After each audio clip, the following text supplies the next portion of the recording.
Now is the winter of our discontent made glorious summer by this son of York, and all the clouds that lowered upon our house in the deep bosom of the ocean buried. Now were our brows bound with victorious wreaths, our bruised arms hung up for monuments, our stern alarums changed to merry meetings, our dreadful marches to delightful measures. Grim-visaged war had smoothed his wrinkled front, and now, instead of mounting barbed steeds to fright the souls of fearful adversaries, he capers nimbly in a lady's chamber to the lascivious pleasing of a lute.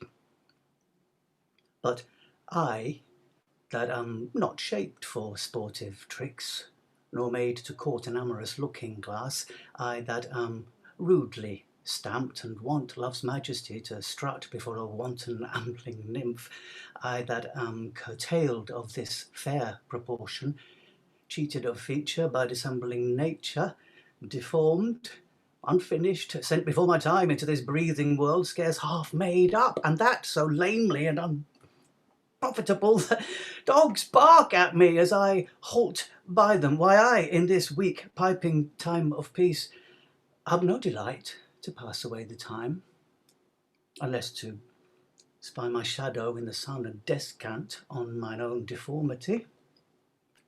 And therefore, since I cannot prove a lover to entertain these fair, well-spoken days, I am determinate to be a villain, and hate the idle pleasures of these days. Plots have I laid, inductions dangerous by drunken prophecies, libels, dreams, to set my brothers Clarence and the king in deadly hate, the one against the other. And if King Edward be as true and just as I am subtle, false, and treacherous, this day will Clarence closely be mewed up about a prophecy that says that G of Edward's heirs, the murderer, shall be. Dive thoughts down to my soul. Here Clarence comes. Brother, good day. What means this armed guard that waits upon your grace? His Majesty, tendering my person's safety, hath appointed this conduct to convey me to the Tower. Upon what cause? Because my name is George. Alack, my lord, that fault is none of yours. He should for that commit your godfathers. But what's the matter, Clarence, may I know? He hearkens after prophecies and dreams, and says a wizard told him that by G his issue disinherited should be, and for my name of George begins with G, it follows in his thought that I am he. Why, this it is when men are ruled by women. 'Tis not the king that sends you to the Tower, his wife, Clarence. 'Tis she that tempers him to this extremity. We are not safe, Clarence. We are not safe. I beseech your grace to pardon me, and withal forbear your conference with the noble duke. Brother, farewell. I will unto the king. Meantime, this deep disgrace in brotherhood touches me deeper than you can imagine. Well, your imprisonment shall not be long. Meantime, have patience. Go. Tread the path that thou shalt ne'er return. Simple, plain Clarence, I do love thee so that I will shortly send thy soul to heaven. Oh, but who comes here? The new delivered Hastings. Ah, good time of day unto my gracious lord. What news abroad? No news so bad abroad as this at home. The king is sickly, weak, and melancholy, and his physicians fear him mightily. 'Tis very grievous to be thought upon. What, is he in his bed? He is.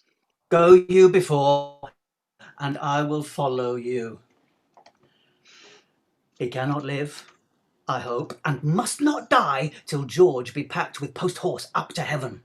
I'll in to urge his hatred more to Clarence, and if I fail not in my deep intent, Clarence have not another day to live.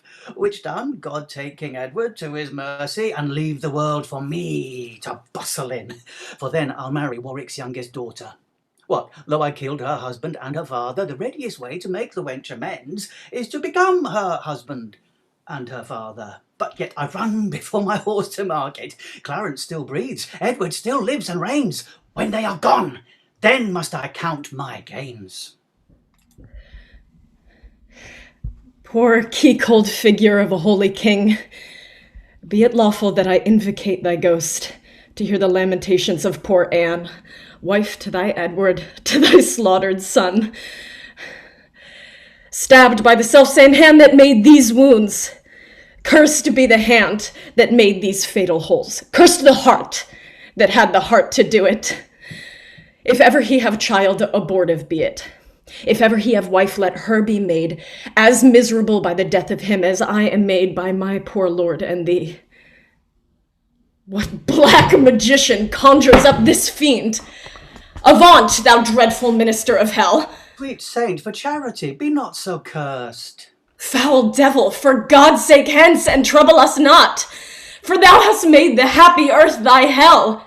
If thou delight to view thy heinous deeds, behold this pattern of thy butcheries. Lady, you know no rules of charity, which renders good for bad, blessings for curses. Villain, thou know'st no law of God nor man. No beast so fierce, but knows some touch of pity. But I know none, and therefore am no beast. Ah, wonderful when devils tell the truth. More wonderful when angels are so angry. Fairer than tongue can name thee. Let me have some patient leisure to excuse myself. Fouler than heart can think thee. Thou canst make no excuse current but to hang thyself. I did not kill your husband. Oh, what? Then he is alive! Nay, he is dead and slain by Edward's hand. In thy foul throat thou liest. Didst thou not kill this king? I grant ye. Dost grant me, hedgehog, then God grant me too, thou mayst be damned for that wicked deed. He was gentle, mild, and virtuous. The fitter for the King of Heaven that hath him. He is in heaven, where thou shalt never come. Well, let him thank me that helped to send him thither, for he was fitter for that place than for earth. And now unfit for any place but hell. Yes, one place else, if you will hear me name it. Some dungeon. Your bedchamber. Ill rest betide the chamber where thou liest. So will it, madam, till I lie with you. I hope so. I know so, but gentle Lady Anne, to leave this keen encounter of our wits and fall somewhat into a slower method, is not the causer of the timeless deaths as blameful as the executioner? Thou art the cause, and most accursed effect! Your beauty was the cause of that effect, your beauty which did haunt me in my sleep to undertake the death of all the world, so I might live 1 hour in your sweet bosom. If I thought that, I tell thee, homicide, these nails should rend that beauty from my cheeks. These eyes could never endure sweet beauty's wreck. As all the world is cheered by the sun, so I by that. It is my day, my life. Black night o'ershade thy day, and death thy life. Curse not thyself, fair creature, thou art both. Oh, I would I were to be revenged on thee. It is a quarrel most unnatural to be revenged on him that loveth thee. It is a quarrel just and reasonable to be revenged on him that slew my husband. He that bereft thee, lady, of thy husband, did it to help thee to a better husband. His better doth not breathe upon the earth. He lives that loves thee better than he could. Where is he? Here. Why dost thou spit at me? Would it were mortal poison for thy sake. Never came poison from so sweet a place. Never hung poison on a fouler toad. Out of my sight, thou dost infect mine eyes! Thine eyes, sweet lady, have infected mine. Would they were basilisks to strike thee dead! How would they were that I might die at once, for now they kill me with a living death. Those eyes of thine from mine have drawn salt tears, shamed their aspect and made them blind with weeping. These eyes that never shed remorseful tear. Teach not thy lips such scorn, for they were made for kissing, lady, not for such contempt. If thy revengeful heart cannot forgive, lo, here I lend thee this sharp-pointed sword, and humbly beg the death upon my knees. Nay, do not pause, for I did kill King Henry, but 'twas thy beauty that provoked me. Nay, now, dispatch! 'Twas I that stabbed young Edward, but 'twas thy heavenly face that set me on. Take up the sword again, or take up me. Arise, dissembler. Though I wish thy death, I will not be thy executioner. Then bid me kill myself, and I will do it. I have already. Oh, that was in your rage. Speak it again, and even with the word, this hand, which for thy love did kill thy love, shall for thy love kill a far truer love. Would I knew thy heart. 'Tis figured in my tongue. I fear me both are false. Then never man was true. Well, put up your sword. Say then my peace is made. That shall you know hereafter. But shall I live in hope? All men, I hope, live so. Vouchsafe to wear this ring. To take is not to give. Look how this ring encompasseth thy finger. Even so, thy breast encompasseth my poor heart. Wear both of them, for both of them are thine. With all my heart, and much it joys me too to see you are become so penitent. Bid me farewell? 'Tis more than you deserve. But since you teach me how to flatter you, imagine I have said farewell already. Was ever woman in this humour wooed? Was ever woman in this humour won? Have I? But I will not keep her long. What? I, that killed her husband and his father, to take her in her heart's extremest hate, with curses in her mouth, tears in her eyes, the bleeding witness of her hatred, by, and yet to win her, all the world to nothing! Upon my life, she finds, although I cannot, myself to be a marvellous, proper man. Albeit charges for a looking-glass, and entertain some score or two of tailors to study fashions to adorn my body. Shine out, fair sun, till I have bought a glass, that I may see my shadow as I pass.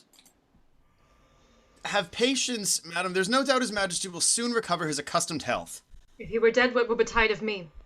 No other harm but loss of such a lord. The loss of such a lord includes all harm. The heavens have blessed you with a goodly son to be your comforter when he is gone. He is young, and his minority is put into the trust of Richard Gloucester, a man that loves not me nor none of you.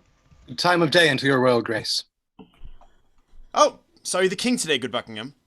Likelihood of his amendment, lord. Madam, good hope, his grace speaks cheerfully. Oh, God grant him health. Did you confer with him? Madam, we did.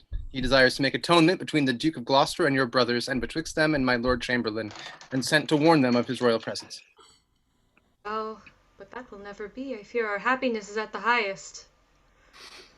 They do me wrong, and I will not endure it. Who are they that complain unto the king that I forsooth am stern, and love them not? Because I cannot flatter and speak fair, smile in men's faces, smooth, deceive, and cog, I must be held a rancorous enemy. Cannot a plain man live and think no harm? To whom in all this presence speaks your grace? To thee that hast nor modesty or grace. When have I injured thee? When done thee wrong? Huh? A plague upon you all!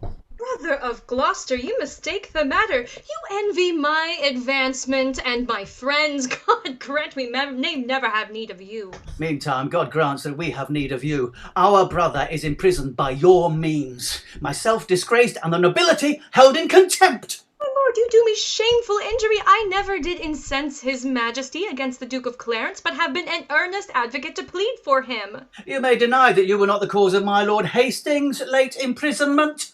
My Lord of Gloucester, I have too long borne your blunt upbraidings and your bitter scoffs. By heaven, I will acquaint his majesty with those gross taunts I have often endured. I had rather be a country servant maid than a great queen with this condition to be thus taunted, scorned, and baited at. What, threat you me with telling of the king, ere you were queen, yea, or your husband, king, I was a pack horse in his great affairs. To royalise his blood, I spilt mine own. In all which time you and your husband Grey were factious for the house of Lancaster, and Rivers, so were you.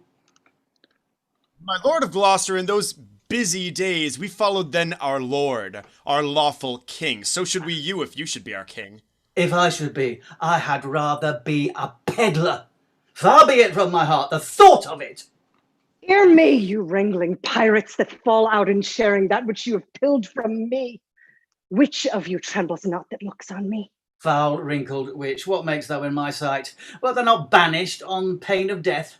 I was, but I do find more pain in banishment than death can yield me here by my abode. A husband and a son thou owest to me, and thou a kingdom, all of you allegiance. The sorrow that I have by right is yours, and all the pleasures you usurp are mine. What, were you all snarling before I came, ready to catch each other by the throat and turn you all your hatred now on me? Can curses pierce the clouds and enter heaven? Why then give way, dull clouds, to my quick curses? Though not by war, by surfeit, die your king, as ours by murder, to make him king. Edward, thy son that now is Prince of Wales, for Edward, our son that was Prince of Wales, die in his youth by like untimely violence. Thyself a queen for me that was a queen, outlive thy glory like my wretched self. Long die thy happy days before thy death, and after many lengthened hours of grief, die neither mother, wife, nor England's queen. Rivers and Lord Hastings, you were standers by when my son was stabbed with bloody daggers. God, I pray him that none of you may live your natural age, but by some unlooked accident. Have done thy charm, thou hateful withered hag. Stay, dog, for thou shalt hear me. If heaven have any grievous plague in store, exceeding those that I can wish upon thee, let them keep it till thy sins be ripe, and then hurl down their indignation on thee, the troubler of the poor world's peace. No sleep close up that deadly eye of thine, unless it be whilst some tormenting dream affright thee with a hell of ugly devils. Thou elvish marked, abortive, rooting hog, the slave of nature and the son of hell. Thou rag of honor, thou detested Margaret! Richard. Huh? I call thee not. Oh, let me make the period to my curse. 'Tis done by me and ends in Margaret. You have breathed your curse against yourself. Poor painted queen, vain flourish of my fortune. Why strewest thou sugar on that bottled spider whose deadly web ensnareth thee about? Fool, fool, thou wettest a knife to kill thyself. The time will come when thou shalt wish for me to help thee curse that poisonous bunch-backed toad. A false boding woman! End thy frantic curse, lest to thy harm thou move our patience. Dispute not with her. She's lunatic. Have done, have done. Buckingham, take heed of yonder dog. Have not to do with him, beware of him. Thy garments are not spotted with our blood, nor thou within the compass of my curse. What does she say, my lord of Buckingham? Nothing that I respect, my gracious lord. What? Dost thou scorn me for my gentle counsel? And soothe the devil that I warned thee from. Oh, but remember this another day, when he shall split thy very heart with sorrow and say, poor Margaret was a prophetess. My hair doth stand on end to hear her curses. And so doth mine. I muse why she's at liberty. I cannot blame her. By God's holy mother, she hath had too much wrong, and I repent my part thereof that I have done to her. I never did her any to my knowledge. But you have all the vantage of her wrong. Madam, his majesty doth call for you, and for your grace, and you, my noble lords. Catesby, we come. Lords, will you go with us? Madam, we will attend your grace. I do the wrong and first begin to brawl, but then I sigh, and with a piece of scripture tell them that God bids us do good for evil. And thus I clothe my naked villainy with old odd ends stolen out of Holy Writ, and seem a saint when most I play the devil. But soft, here come my executioners. Are you now going to dispatch this deed? We are, my lord, and come to have the warrant that we may be admitted where he is. Well thought upon, I have it here about me. Oh, but sirs, be sudden in the execution, for Clarence is well spoken, and perhaps may move your hearts to pity if you mark him. We come to use our hands and not our tongues. I like you, lads. About your business straight. Go, go, dispatch. We will, my noble lord.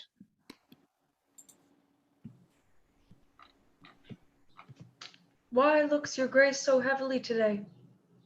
Oh, I passed a miserable night, so full of ugly sights, of ghastly dreams. Oh, well, what was your dream? I long to hear you tell it. Methought that I had broken from the tower, and in my company my brother Gloucester, From my cabin tempted me to walk upon the giddy footing of the hatches. Methought that Gloucester stumbled, and in falling struck me, that thought to stay him overboard, into the tumbling billows of the main. Lord, Lord, methought what pain it was to drown. What dreadful noise of waters in mine ears, what ugly sights of death within mine eyes. Methought I saw 1,000 fearful wrecks, 10,000 men that fishes gnawed upon, wedges of gold, great anchors, heaps of pearl, inestimable stones, unvalued jewels, all scattered in the bottom of the sea. Oh, then began the tempest to my soul. I passed, methought, the melancholy flood unto the kingdom of perpetual night. With that, methought a legion of foul fiends environed me about, and howled in mine ears such hideous cries, that with the very noise I trembling waked, and for a season after could not believe but that I was in hell. Such terrible impression made the dream. No marvel, my lord. Though it affrighted you, I promise I am afraid to hear you tell it. Oh, Brackenbury, I have done those things which now bear evidence against my soul for Edward's sake, and see how he requites me. Oh, God! If my deep prayers cannot appease thee, but thou wilt be avenged on my misdeeds, yet execute thy wrath in me alone. Oh, spare my guiltless wife and my poor children. I pray thee, gentle keeper, stay by me. My soul is heavy, and I fain would sleep. I will, my lord. God give your grace good rest. In God's name, what are you, and how came you hither? I would speak with Clarence, and I came hither on my legs. I am our commission. Talk no more.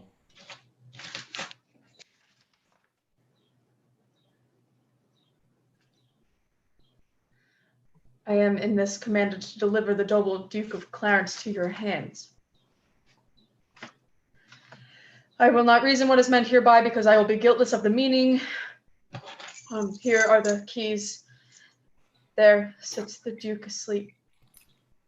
I'll to the king. What?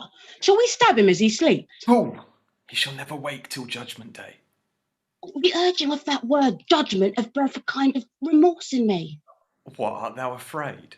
To kill him, having a warrant for it, but to be damned for killing him, from which no warrant can defend us. Remember our reward when the deed is done. Zounds, guys, I had forgot the reward. Where is thy conscience now? In the Duke of Gloucester's purse. Where art thou, keeper? Give me a cup of wine. In God's name, what art thou? A man, as you are. Your eyes do menace me. Why look you pale? Who sent you hither? Wherefore do you come? To murder me? I.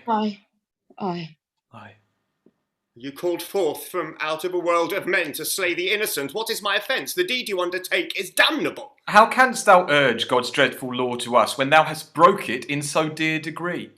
If you are hired for meed, go back again, and I will send you to my brother Gloucester, who shall reward you better for my life than any else for tidings of my death. You are deceived. Your brother Gloucester hates you.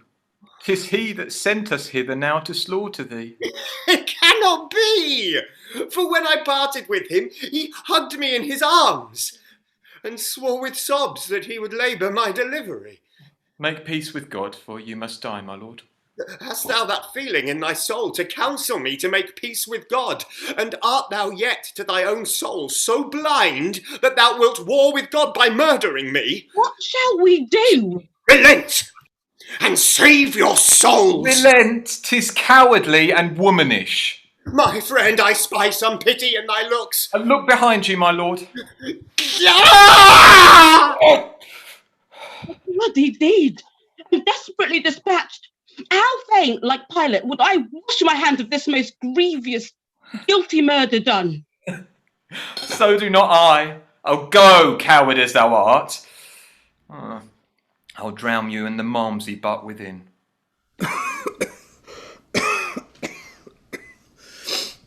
And now, in peace, my soul shall part to heaven, since I've made my friends at peace on earth, Rivers and Hastings. Take each other's hand. Dissemble not your hatred. Swear your loves. By heaven, my heart is purged from grudging hate, and with my hand I seal my true heart's love. And I, as I love Hastings with my heart. Madam, yourself is not exempt in this. Wife, love Lord Hastings. Let him kiss your hand. And what you do, do it unfeignedly. Here, Hastings, I will never more remember our former hatred, so thrive I in mine. Now, princely Buckingham, seal thou this league, and make me happy in your unity. Whenever Buckingham doth turn his hate on you or yours, but with all duteous love doth cherish you and yours, God punish me with hate in those where I expect most love. A pleasing cordial, princely Buckingham, is this thy vow unto my sickly heart. There wanteth now our brother Gloucester here to make the perfect period of this peace. Time, here comes the noble duke.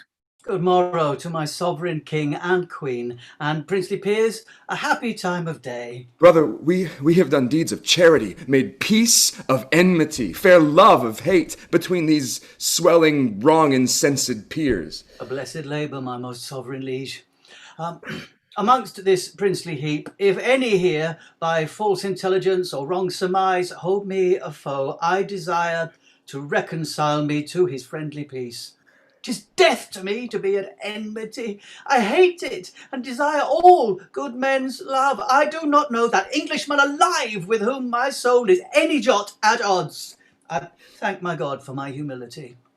I would to God all strifes were well compounded. My sovereign liege, I do beseech your majesty to take our brother Clarence to your grace.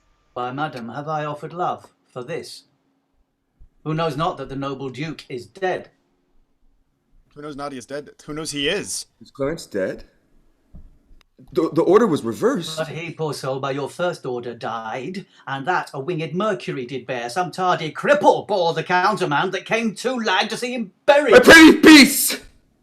My soul is full of sorrow. My brother slew no man. His fault was thought, and yet his punishment was cruel death. Who sued for him to me? Who in my rage kneeled at my feet and bade me be advised? Who spoke of brotherhood? Who spake of love? Oh, God, I fear thy justice will take hold on me and you and mine and yours for this. Come, Hastings, help me to my closet. Poor Clarence. This is the fruit of rashness. Marked you not how that the guilty kindred of the queen looked pale when they did hear of Clarence's death? Oh, they did urge it still unto the king. God will revenge it, but come, let us in to comfort Edward with our company. Wait upon your grace.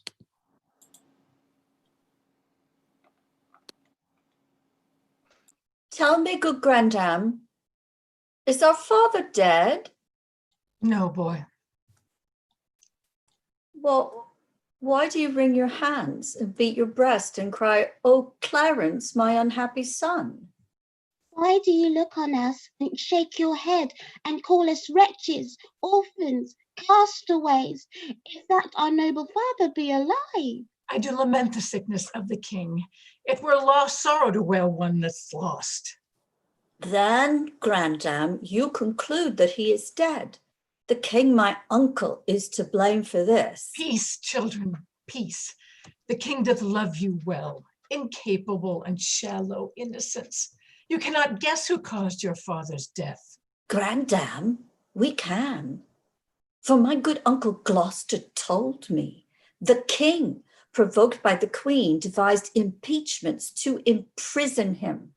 And when my uncle told me so, he wept and hugged me in his arm and kindly kissed my cheek and bade me rely on him as on my father. And he would love me dearly as his child. Oh, the deceit should steal such gentle shapes.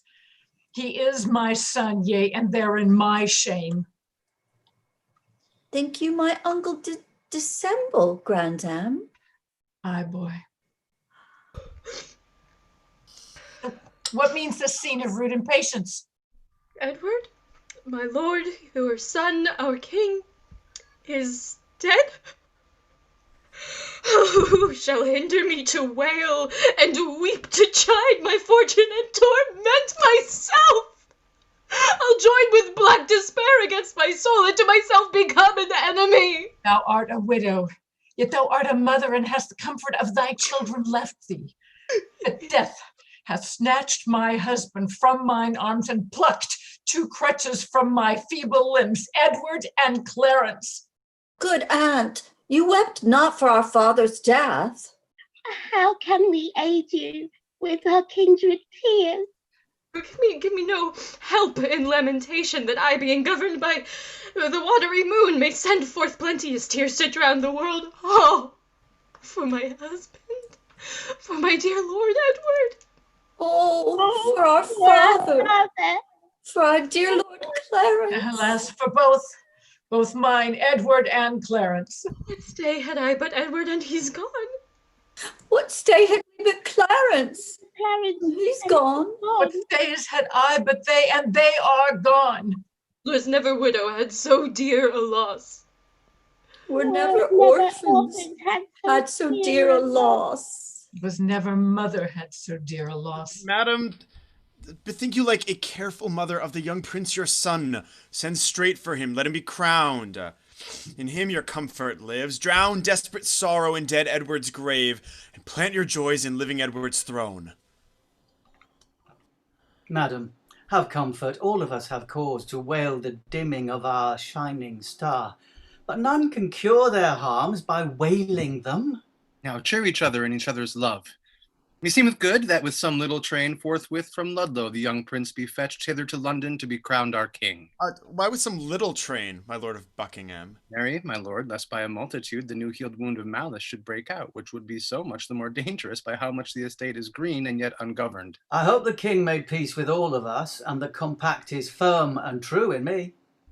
And so in me, and so I think in all. Yet, since it is but green, it should be put to no apparent likelihood of breach, which haply by much company might be urged. Therefore, I say with noble Buckingham that it is meet so few should fetch the prince. Then be it so, and go we to determine who they shall be that straight shall post to Ludlow. Madam, and you, my mother, will you go to give your censures in this weighty business? With all our hearts. My lord, whoever journeys to the prince, for God's sake, let us too not be behind. I, like a child, will go by thy direction. Towards Ludlow, then, and will not stay behind. Neighbors, Godspeed! Hear you the news abroad? Aye, that the king is dead. And masters look to see a troublous world. No, by God's good grace his son shall reign. Woe to the land that's governed by a child. Oh, come, we fear the worst. All shall be well. Yeah, when clouds appear, wise men put out their cloaks. Truly, the souls of men are full of dread. Ye cannot reason almost with a man that looks not heavily and full of fear. Believe it all to God. And by a divine instinct men's minds mistrust ensuing dangers, as by proof we see the waters swell before a boisterous storm. Whither away? I'll bear you company. I long with all my heart to see the prince. I hope he is much grown since last I saw him. But I hear no. They say my son of York hath almost o'ertaken him in his growth. They say my uncle Gloucester grew so fast that he could gnaw a crust at 2 years old. He was the wretchedest thing when he was young. The parlous boy, go to, you are too shrewd. Good madam, be not angry with the child. Pitchers have ears. Here comes a messenger. What news? Such news, madam, as grieves me to unfold. How fares the prince? Well, madam, and in health. What is thy news, then? Lord Rivers has been sent by force to Pomfrey, with all his retinue as prisoner. Who hath committed them? The mighty dukes, Gloucester and Buckingham. For what offence? Why, or for what these nobles were committed is all unknown to me, my gracious lady. Ay me, I see the downfall of our house.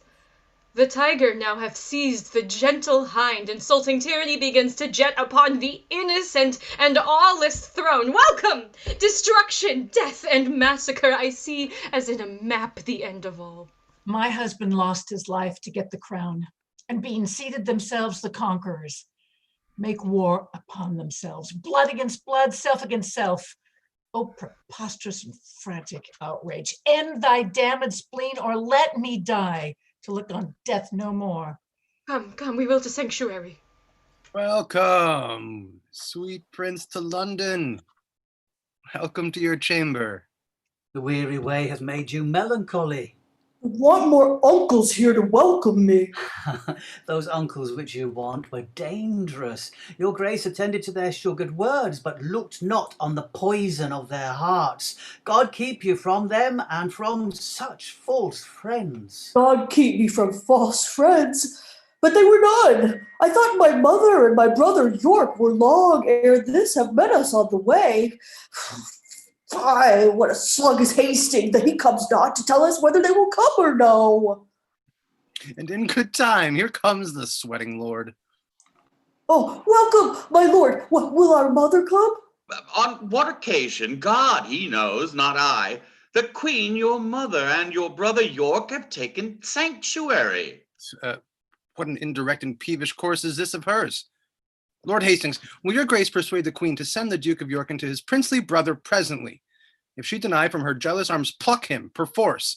You break not sanctuary in seizing him. This prince hath neither claimed it nor deserved it, and therefore, in mine opinion, cannot have it. Oft have I heard of sanctuary men, but sanctuary children ne'er till now. I go, my lord. Oh, say, Uncle Gloucester, if our brother come, where shall we sojourn till our coronation? If I may counsel you, some day or two your highness shall repose you at the Tower. I do not like the Tower of any place. So wise, so young, they say, do never live long. What say you, uncle? I say, without characters, fame lives long. Now, in good time, here comes the Duke of York. Oh, Richard of York, how fares our loving brother? Well, my dread lord, must I call you now? My lord, will please you pass along. Myself and my good cousin Buckingham will to your mother, to entreat of her to meet you at the Tower and welcome you. What, will you go unto the Tower, my lord? My Lord Protector needs will have it so. I shall not sleep in quiet at the Tower. Why, what should you fear? Marry, my uncle Clarence' angry ghost. My grandam told me he was murdered there. I fear no uncles dead. Nor none that live, I hope. And if they live, I hope I need not fear. But come, my lord, and with a heavy heart thinking on them, I go into the Tower. Well, let them rest. Come hither, Catesby. Thou art sworn as deeply to effect what we intend as closely to conceal what we impart. Thou knowest our reasons urged upon the way. What thinkst thou? Is it not an easy matter to make William Lord Hastings of our mind for the installment of this noble duke in the seat royal of this famous isle? He for his father's sake so loves the prince that he will not be won to aught against him. What thinkst thou then of Stanley? What will he? He will do all in all as Hastings doth. Well, then, no more but this. Go, gentle Catesby, and as it were far off, sound thou Lord Hastings, how doth he stand affected to our purpose, and summon him tomorrow to the Tower to sit about the coronation. If he be leaden, icy cold, unwilling, be thou so too, and so break off your talk and give us notice of his inclination. My good lords both, with all the heed I may. Shall we hear from you, Catesby, ere we sleep? We shall, my lord. Now, my lord, what shall we do if we perceive Lord Hastings will not yield to our complots? Chop off his head, man. And look, when I am king, claim thou of me the earldom of Hereford, and the movables whereof the king my brother stood possessed. I'll claim that promise at your grace's hands. And look to have it yielded with all willingness. Come, let us sup betimes, that afterwards we may digest our complots in some form. Many good morrows, my noble lord. Good morrow, Catesby. You are early stirring. Oh, what news in this our tottering state? A message from the Lord Stanley. He dreamt tonight the boar hath raised his helm. Ha! for his dreams. I wonder he is so fond to trust the mockery of unquiet slumbers. So we will all together to the tower, where he shall see the boar will use us kindly. It is a reeling world indeed, my lord, and I believe 'twill never stand upright till Richard wear the garland of the realm. How wear the garland? Dost thou mean the crown? Aye, my good lord. I'll have this crown of mine cut from my shoulders ere I will see the crown so foul misplaced. But canst thou guess that he doth aim at it? Aye, on my life, and hopes to find forward upon his party for the gain thereof. And thereupon he sends you this good news, that this same very day your enemies, the kindred of the queen, must die at Pomfrey. Indeed, I am no mourner for that news, because they have been still mine enemies. I live to look upon their tragedy. I tell thee, Catesby, a fortnight makes me elder. I'll send some packing that yet think not on it. 'Tis a vile thing to die, my gracious lord, what men are unprepared, and look not for it. Oh, monstrous, monstrous, and so 'twill do with some men else, who thinks themselves as safe as thou and I, and who, as thou knowest, are dear to princely Richard and to Buckingham. But come on, come on! Where is your boar spear, man? Fear you the boar and go so unprovided? Think you but that I know our state secure, I would be so triumphant as I am? The lords at Pomfret, when they rode from London, were jocund, and supposed their state was sure, and they indeed had no cause to mistrust. Pray God, I say, I prove a needless coward. But come, my lord, let us away. Go on before. I'll talk with this good fellow. How now, sirrah? What, go you towards the tower? I do, my lord, but long I shall not stay. I shall return before your lordship thence. 'Tis like enough, for I stay dinner there. And supper too, although you know it not. Come, will you go? I'll wait upon your lordship. Today shalt thou behold a subject die for truth, for duty, and for loyalty. You live that shall cry woe for this after. Dispatch. The limit of your life is out. No, Pomfret! Pomfret! Thou bloody prison within the guilty closure of thy walls, Richard II here was hacked to death.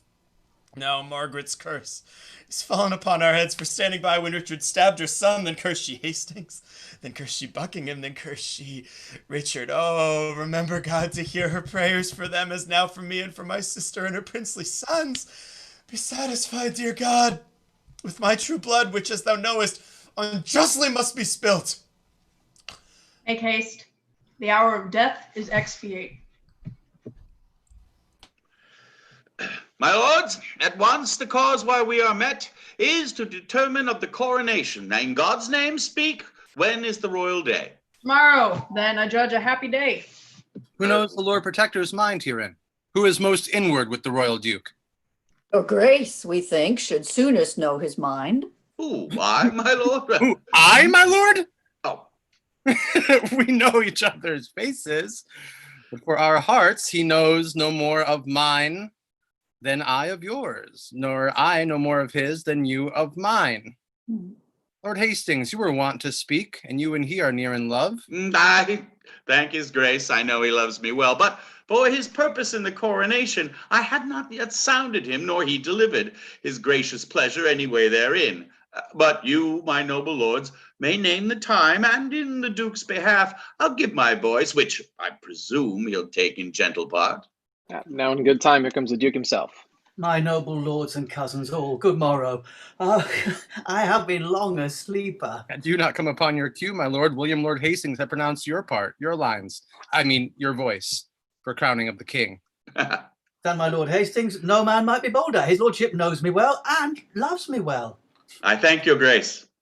Cousin of Buckingham, a word with you.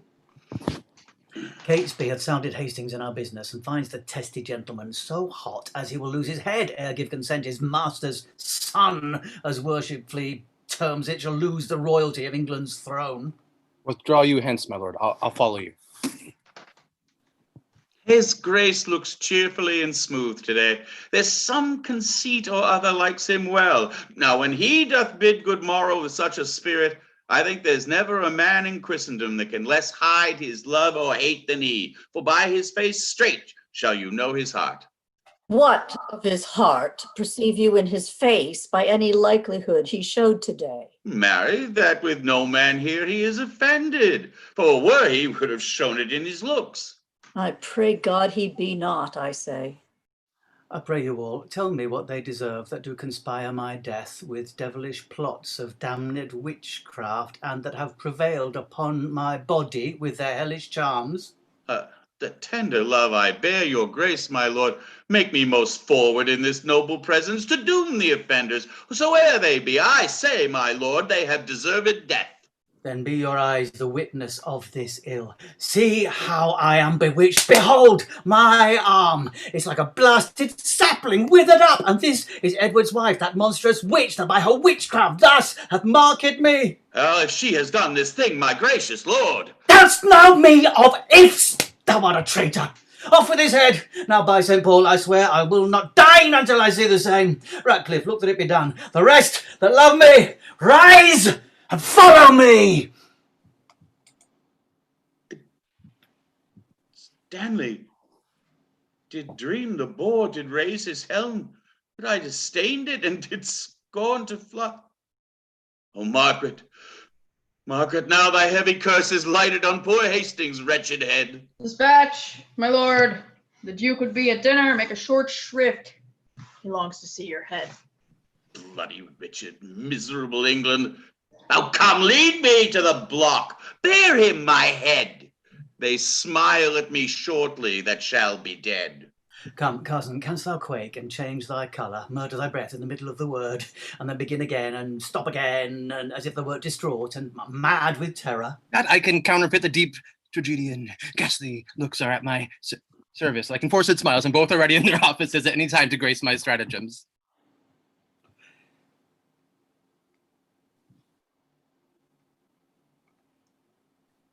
Oh, Ratcliffe. Here is the head of that ignoble traitor, the dangerous and unsuspected Hastings. So dear I loved the man that I must weep. I took him for the plainest, harmless creature that breathed upon this earth a Christian. I made him my book, wherein my soul recorded the history of all her secret thoughts. Well, well, he was the covertest, sheltered traitor that ever lived. Now, fair befall you, he deserved his death. And you, my good lords, both have well proceeded to warn false traitors from the like attempts. Go, after, cousin Buckingham, and at your meet's advantage of the time, infer the bastardy of Edward's children. Moreover, urge his hateful luxury and bestial appetite in change of lust, which stretch to their servants, daughters, wives, even where his lustful eye or savage heart, without control, listed to make his prey. Fear not, my lord, I'll play the orator as if the golden fee for which I plead were for myself. And so, my lord, adieu. Now will I end to make some privy order to draw the brats of Clarence out of sight, and to give notice that no manner of person at any time have recourse unto the princes. This is the indictment of the good Lord Hastings, which in a set hand fairly is engrossed, that it may be this day read over in Paul's. And mark how well the sequel hangs together. 11 hours I spent to write it over, for yesternight by Catesby was it brought me. The precedent was full as long a-doing, and yet within these 5 hours lived Lord Hastings, untainted, unexamined, free, at liberty. Here's a good world a while. Why, who's so gross that seeth not this palpable device? Yet who's so blind but says he sees it not? No, bad is the world, and all will come to naught when such bad dealings must be seen in thought. How now, my lord, what say the citizens? The citizens are mum, and speak not a word. Touch of the bastardy of Edward's children. I did, laid open all your victories in Scotland, your discipline in war, wisdom in peace, your bounty, virtue, fair humility. And when mine oratory grew to an end, I bid them that did love their country's good cry, God save Richard, England's royal king! And did they so? No. So God help me, they spake not a word, but like dumb statues or breathing stones gazed each on other and looked deadly pale, which when I saw, I reprehended them. When I had done, some followers of mine own at the lower end of the hall hurled up their caps, and some 10 voices cried, God save King Richard! And thus I took the advantage of those few. Thanks, gentle citizens and friends, quoth I. This general applause and loving shout argues your wisdoms and your love to Richard. And even here break off and came away. What tongueless blocks were they? Would they not speak? No, by my troth, my lord. Will not the mayor then and his brethren come? The mayor is here at hand. Intend some fear. Be not you spoke with, but by mighty suit. And look you, get a prayer book in your hand, and then stand between two churchmen, good my lord. For on that ground, I'll build a holy descant. Play the maid's part. Still answer nay, and take it. No doubt we'll bring it to a happy issue. Go up to the leads. The Lord Mayor knocks. Welcome, my lord. I dance attendance here. I think the Duke will not be spoke withal. Here comes his servant. How now, Catesby? What says he? My lord, he doth entreat your grace to visit him tomorrow or next day. He is within, with 2 right reverend fathers, divinely bent to meditation, and no worldly suit would he be moved, to draw him from his holy exercise. Turn, good Catesby, to thy lord again. Tell him myself, the mayor, and the citizens are come to have some conference with his grace. I'll tell him what you say, my lord.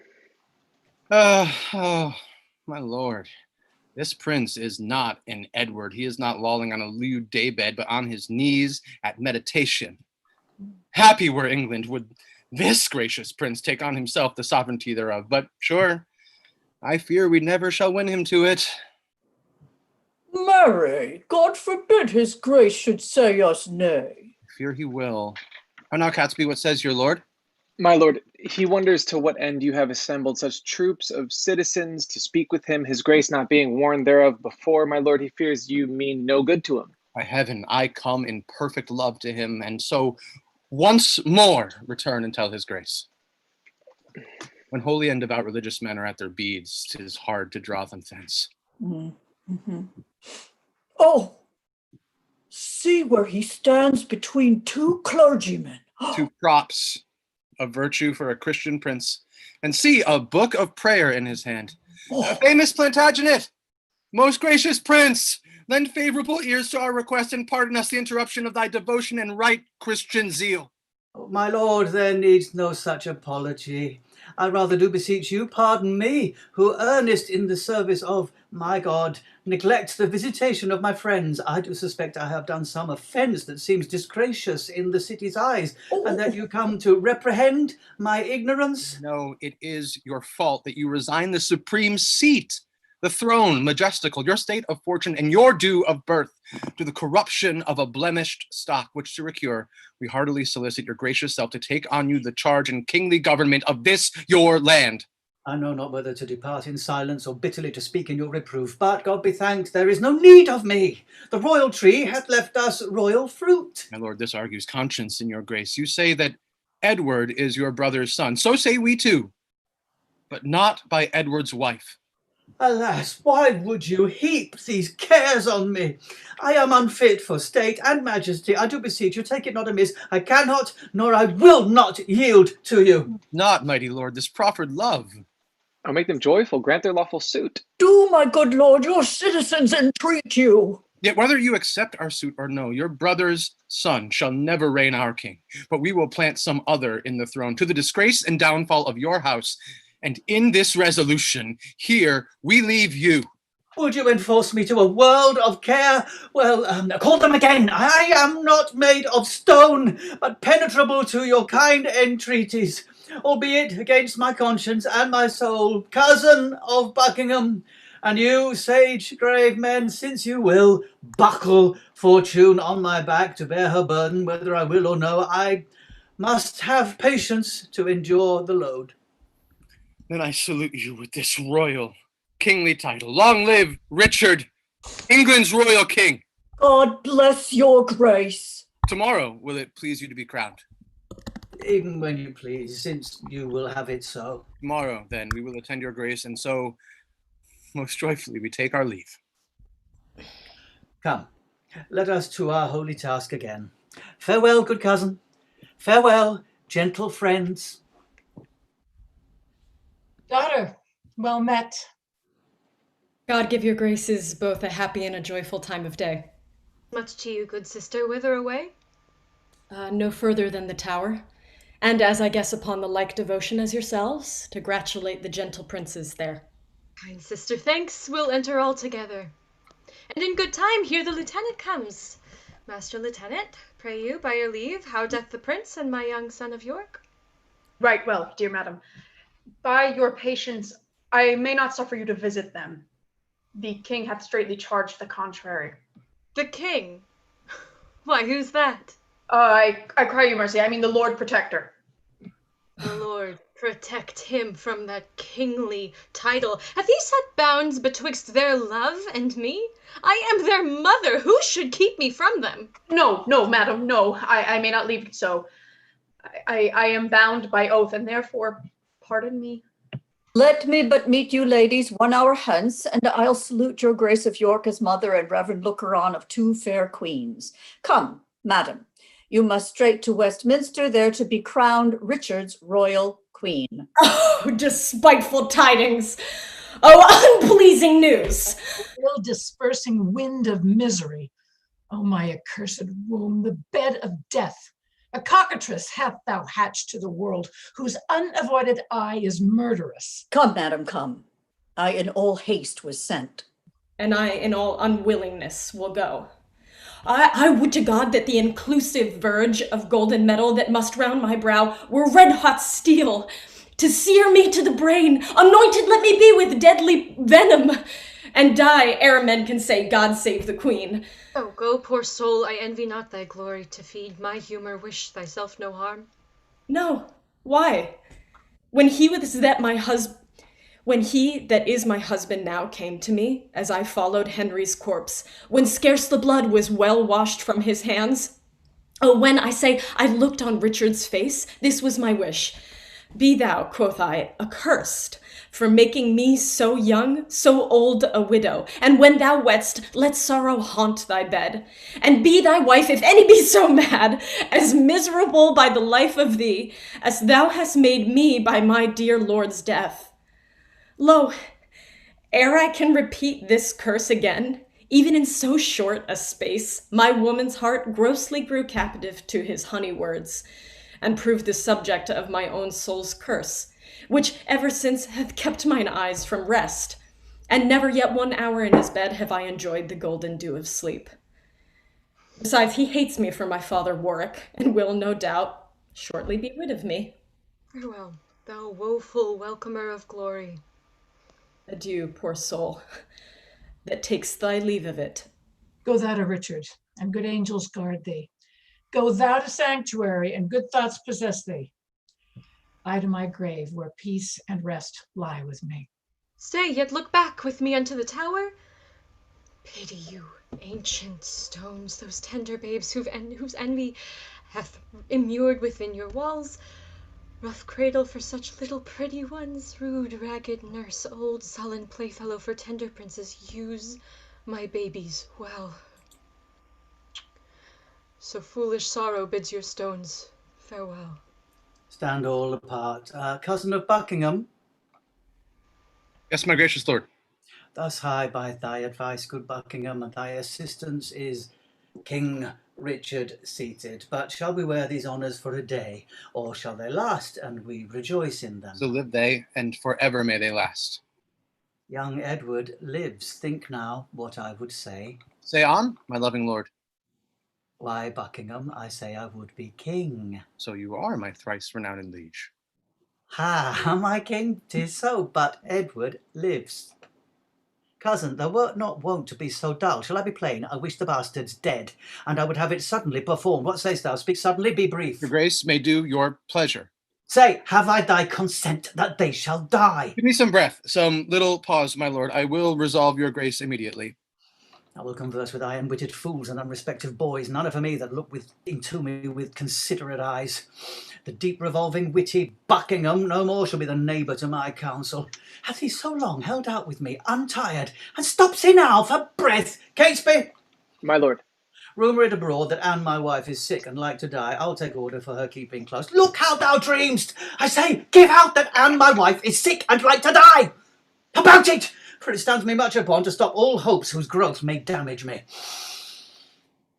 I must be married to my brother's daughter, or else my kingdom stands on brittle glass. Murder my brother, and then marry her. Uncertain way of gain, but I am in so far in blood that sin will pluck on sin. Tear falling pity dwells not in this eye. James Tyrrell, my most obedient subject, darest thou resolve to kill a friend of mine? Ay, my lord, but I had rather kill 2 enemies. Why, there thou hast it. 2 deep enemies are they that I would have thee deal upon. Tyrrell, I mean those bastards in the tower. Let me have means to come to them, and soon I'll rid you from the fear of them. Thou singst sweet music. Hark, come hither, Tyrrell. There is no more but so. Say it is done, and I will love thee and prefer thee too. 'Tis done, my gracious lord. Shall we hear from thee, Tyrrell, ere we sleep? You shall, my lord. My lord, I have considered in my mind the late demand that you did sound me in. Well, let that pass. My soldiers flee to Richmond. I hear that news, my lord. And now I claim your gift, my due by promise, for which your honor and your faith is pawned, the earldom of Hereford and the movables that which you promised I should possess. What says your highness to my just demand? As I remember, Henry VI did prophesy that Richmond should be king when Richmond was a little peevish boy. A king, perhaps. How My chance the prophet could not at that time have told me, I being by, that I should kill My him? lord, your promise for the earldom. Richmond. My lord! Yeah, what's the clock? I am thus bold to put your grace in mind of what you promised me. Well, but what's the clock? Upon the stroke of 10. Well, let it strike. Why let it strike? Because that like a jack thou keep'st the stroke betwixt thy begging and my meditation. I am not in the giving vein today. But then resolve me whether you will or no. Oh, thou troublest me. I'm not in the vein!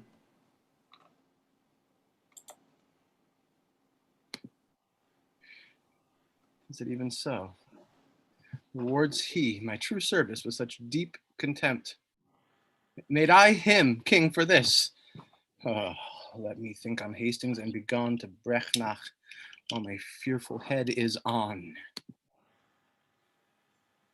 The tyrannous and bloody deed is done. The most arch and piteous massacre that ever yet this land was guilty of. Their lips were 4 red roses on a stalk. A book of prayers on their pillow lay, which almost changed my mind. I smothered the most replenished sweet work of nature that from the prime creation ere she framed. Thus both are gone, with conscience and remorse they could not speak, and so I left them both to bring this tidings to the bloody king, and here he comes. All hail, my sovereign liege. Kind Tyrrell, am I happy in thy news? If to have done the thing you gave in charge beget your happiness, be happy then, for it is done, my lord. But didst thou see them dead? I did, my lord. And buried, gentle Tyrrell? Come to me, Tyrrell, soon at after supper, and thou shalt tell the process of their death. Meantime, but think how I may do thee good, and be inheritor of thy desire. The son of Clarence have I pent up close, his daughter meanly have I matched in marriage. The sons of Edward sleep in Abraham's bosom, and Anne, my wife, hath bid the world good night. Now, for I know the Breton Richmond aims at young Elizabeth, my brother's daughter, and by that not looks proudly o'er the crown, to her I go, a jolly thriving wooer. My lord. Good news or bad that thou comest in so bluntly? Bad news, my lord. More men are fled to Richmond, and Buckingham, backed with the hardy Welshman, is in the field, and still his power increaseth. Come, muster men, my counsel is my shield. We must be brief when traitors brave the field. Oh, my young princess. Oh, my tender babes. My unblown flowers, new appearing sweets. Blind sight, dead life, poor mortal living ghost, woe seen, the world's shame, graves do my life usurped. So many miseries have crazed my voice that my woe-weary tongue is mute and dumb. So now prosperity begins to mellow and drop into the rotten mouth of death. I had an Edward till a Richard killed him. I had a Harry till a Richard killed him. Thou hadst an Edward till a Richard killed him. Thou hadst a Richard till a Richard killed him. I had a Richard too, and thou didst kill him. Thou hadst a Clarence too, and Richard killed him. From forth the kennel of thy womb hath crept a hellhound that doth hunt us all to death. Oh, upright, just, and true disposing God, how do I thank thee that this carnal cur preys on the issue of his mother's body and makes her pew fellow with others moan. Harry's wife, triumph not in my woes. Bear with me, I am hungry for revenge, and now I cloy me with beholding it. Richard yet lives, hell's black intelligencer, only reserved their factor to buy souls and send. But at hand ensues his piteous and unpitied. Earth gapes, hell burns, fiends roar, saints pray to have him suddenly conveyed away. Cancel his bond of life, dear God, I pray, that I may live to say, the dog is dead. Oh, thou didst prophesy the time would come that I should wish for thee to help me curse that bottled spider, that bunch-backed toad. I called thee then vain flourish of my fortune. I called thee then poor shadow, painted queen. Where is thy husband now? Where be thy brothers? Where are thy children? Wherein dost thou joy? Who sues to thee and cries, God save the queen? Decline all this and see what now thou art. For happy wife, a most distressed widow. For joyful mother, one that wails the name. For queen, a very caitiff crowned with care. Thus hath the course of justice wheeled about and left thee but a very prey to time. Now thy proud neck bears half my burthened yoke, from which even here I slip my weary neck and leave the burden of it all on thee. Farewell, York's wife and queen of sad mischance. These English woes will make me smile in France. Oh, thou skilled in curses, stay a while and teach me how to curse mine enemies. Forbear to sleep the nights and fast the days. Compare dead happiness with living woe. Think that thy babes were fairer than they were, and he that slew them fouler than he is. Bettering thy loss makes the bad causer worse. Revolving this will teach thee how to curse. My words are dull, oh quicken them with thine. Thy woes will make them sharp and pierce like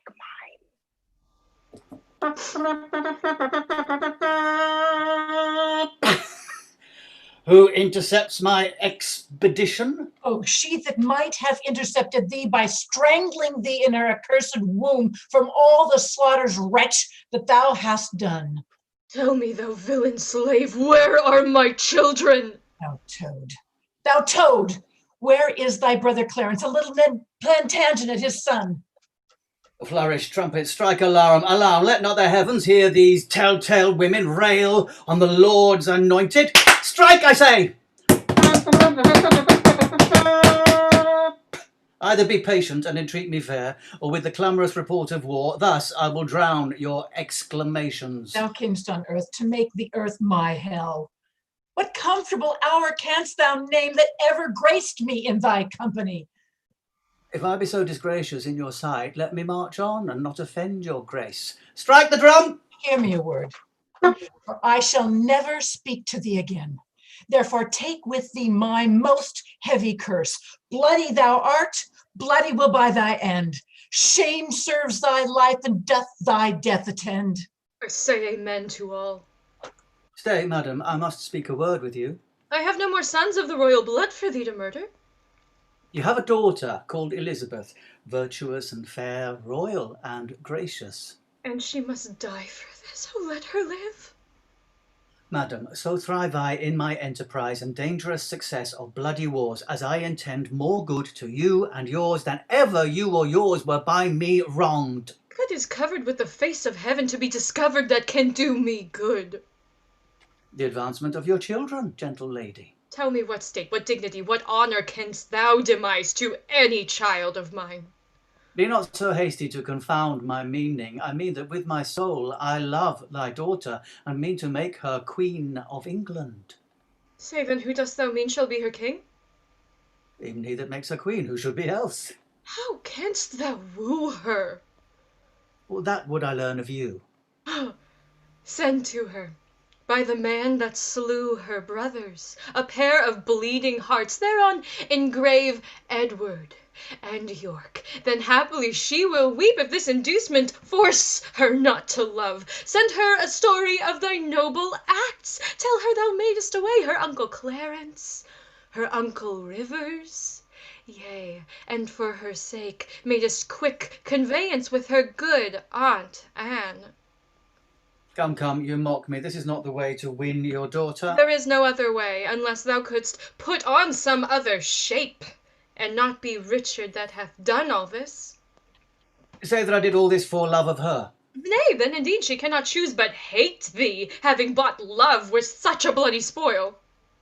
Look, what is done cannot be now amended. Men shall deal unadvisedly sometimes, which after hours give leisure to repent. If I did take the kingdom from your sons, to make amends, I'll give it to your daughter. I cannot make you what amends I would, therefore accept such kindness as I can.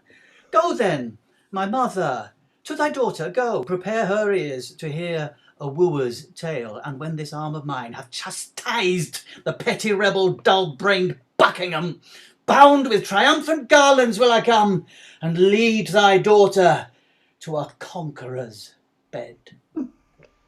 What were I to say? Her father's brother would be her lord, or shall I say her uncle? Under what title shall I woo for thee? Say she shall be a high and mighty queen. To wail the tide as her mother doth. Say I will love her everlastingly. But how long shall the title ever last? Sweetly in force until her fair life's end. But how long fairly shall her sweet lie last? So long as heaven and nature lengthens it. So long as hell and Richard likes of it. Your reasons are too shallow and too quick. Oh no, my reasons are too deep and dead. Too deep and dead, poor infants in their grave. Harp not on that string, madam, that is past. Harp on it still shall I till heartstrings break. I swear. By nothing. Swear then by something that thou hast not wronged. Now by the world. Is full of thy foul wrongs. Then by myself. Thyself misusest. Why then by God. God's wrong is most of all. What canst thou swear by now? Without her follows to this land and me, to thee, herself, and many a Christian soul, death, desolation, ruin, and decay. It cannot be avoided but by this. It will not be avoided but by this. Therefore, good mother, plead what I will be, not what I have been. Shall I be tempted of the devil thus? If the devil tempt thee to do good. Thou didst kill my children. But in your daughter's womb I buried them. Shall I go win my daughter to thy will? And be a happy mother by the deed. I go. Write to me very shortly, and you shall understand me from her mind. Bear her my true love's kiss, and so farewell. Relenting fool and shallow changing woman. How now? What news? My gracious sovereign, on the western coast rideth a puissant navy. 'Tis thought the Richmond is their admiral, and there they hull, expecting but the aid of Buckingham to welcome them ashore. Some Lightfoot friend, post to the Duke of Norfolk. Dull unmindful vision, why standst thou still, and goest not to the Duke? First, mighty sovereign, let me know your mind. What from your grace I shall deliver to him. Bid him levy straight the greatest strength and power he can make, and meet me presently at Salisbury. I go. How now? What news with you? None good, my lord, to please you with the hearing, nor none so bad, but it may well be told. Oh, day, a riddle. Once more, what news? Richmond is on the seas. Then let him sink and be the seas on him. White-livered renegade, what doth he there? He makes for England there to claim the crown. Is the chair empty? Is the sword unswayed? Is the king dead? The empire unpossessed? What heir of York is there alive but we? Thou wilt revolt and fly to him, I fear. No, mighty liege, therefore mistrust me not. But where is thy power then to beat him back? They have not been commanded, mighty sovereign. Please it your majesty to give me leave. I'll muster up my friends and meet your grace where and what time your majesty shall please. Aye, thou wouldst be gone to join with Richmond. I will not trust you, sir. Most mighty sovereign, I never was nor never will be false. Well, go, muster men. But leave you behind your son, George Stanley. Look your face be firm, or else his head's assurance is but frail. So deal with him as I prove true to you. My gracious sovereign, now in Devonshire many more confederates are in arms. My liege, in Kent the Guildfords are in arms. My lord. My lord, the army of the Duke of Buckingham. Out on you, owls! Nothing but songs of death! Take that! Until thou bring me better news. The news I have to tell your majesty is that by sudden floods and fall of waters, Buckingham's army is dispersed and scattered. All right, I cry thee mercy. There's my purse to cure that blow of thine. March on, since we are up in arms. If not to fight with foreign enemies, yet to beat down these rebels here at home. My liege, the Duke of Buckingham is taken. Away towards Salisbury, while we reason here, a royal battle might be won and lost. Someone take order, Buckingham be brought to Salisbury. The rest, march on with me. Not King Richard, let me speak with him. No, my good lord, therefore be patient. Now Margaret's curse has fallen upon my head. When he, quoth she, shall split thy heart with sorrow. Remember, Margaret was a prophetess. Come, sirs, convey me to the block of shame. Wrong hath but wrong, and blame the due of blame. Fellows in arms, and my most loving friends, bruised underneath the yoke of tyranny. Thus far into the bowels of the land have we marched on without impediment.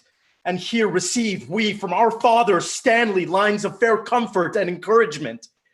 The wretched, bloody, and usurping boar that spoiled your summer fields and fruitful vines swills your warm blood like wash and makes his trough in your emboweled bosoms.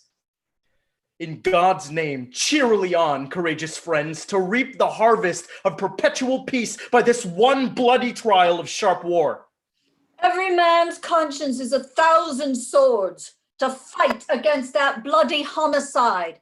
He hath no friends, but who are friends for fear, which in his greatest need will shrink from him. All for our vantage. Then, in God's name, march. True hope is swift and flies with swallows' wings. Kings it makes gods, and meaner creatures kings. Here pitch our tent, even here in Bosworth field. Up with my tent there, here will I lie tonight, but where tomorrow? Well, all's one for that. Who hath described the number of the foe? 6,000 or 7,000 is their utmost power. Well, our battalion trebles that account. Besides, the king's name is a tower of strength. Up with my tent, there, make no delay. For lords, tomorrow is a busy day. So, with some ink and paper in my tent, I've drawn the form and model of our battle. limit each leader to his several charge, and part in just proportion our small strength. The weary sun hath made a golden set, and by the bright track of his fiery car gives signal of a goodly day tomorrow. I'll strive with troubled thoughts to take a nap, lest leaden slumber pease me down tomorrow. When should I mount with wings of victory? O thou, whose captain I account myself, to thee I commend my watchful soul, ere I let fall the windows of mine eyes. Sleeping and waking, oh, defend me still. What is the clock? It's supper time, my lord. It's 9 o'clock. I will not sup tonight. Give me some ink and paper. Is all my armour laid into my tent? My liege, know all things are in readiness. Good Radcliffe, hie thee to my charge. Use careful watch, choose trusty sentinels, and send along a pursuivant at arms to Stanley's regiment. Bid him bring his power before sunrising, lest his son George fall into the blind cave of eternal night. I go, my lord. Catesby! My lord. Fill me a bowl of wine. I have not that alacrity of spirit nor cheer of mind that I was wont to have. Set it down. Is ink and paper ready? It is, my lord. Bid my guard watch. Leave me.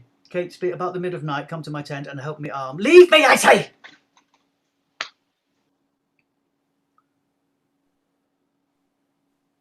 Let me sit heavy on thy soul tomorrow.